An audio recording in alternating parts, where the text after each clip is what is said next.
Thanks, Max. President Obama is making a last effort to close the Guantanamo Bay Detention Facility in Cuba. Today, he sent a plan to Congress to move the Guantanamo detainees to U.S. prisons. For many years, it's been clear that the detention facility at Guantanamo Bay does not advance our national security.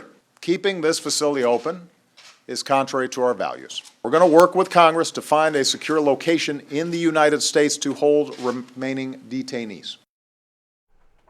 The Pentagon is considering 13 sites to transfer the detainees. This includes 7 federal prisons in Colorado, South Carolina, and Kansas, as well as 6 military bases.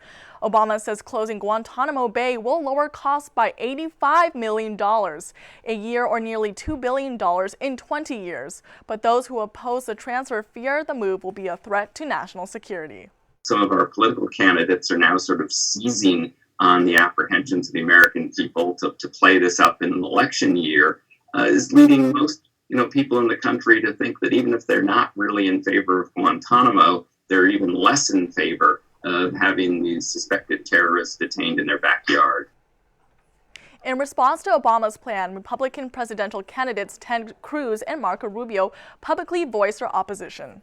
The next president is going to have to look in the eyes of a father or mother that we have to send your son to go capture these terrorists again or kill them because President Obama released them to pose a threat to this country.